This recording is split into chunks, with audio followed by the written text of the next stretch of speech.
আচ্ছা, শীত লাগলে, ভয় পেলে বা খুব ইমোশনাল কোনো গান শুনলে আমাদের শরীরের লোম খাড়া হয়ে যায় কেন? যাকে আমরা কাঁটা দেওয়া বলি। এর পেছনের কারণ হলো পাইলো এরেকশন নামে একটি প্রক্রিয়া। আমাদের ত্বকের নিচে থাকা প্রত্যেকটি চুলের গোড়ায় খুব ছোট ছোট মাংসপেশি থাকে। যখন আমাদের মস্তিষ্ক নির্দিষ্ট সংকেত পাঠায়, তখন এই মাংসপেশিগুলো সংকুচিত হয় এবং লোমগুলো সোজা হয়ে দাঁড়িয়ে যায়। কিন্তু কেন এমন হয়? হাজার হাজার বছর আগে আমাদের পূর্বপুরুষদের শরীরে অনেক বেশি চুল বা পশম ছিল। শীতের সময় লোম খাড়া হয়ে চামড়া ও বাইরের ঠান্ডার মধ্যে একটি ইনসুলেশন বা অন্তরক স্তর তৈরি করত।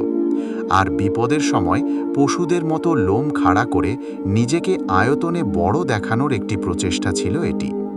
এখন এর তেমন কোনো কাজ না থাকলেও আমাদের শরীরে এই প্রাচীন বৈশিষ্ট্যটি রয়ে গেছে।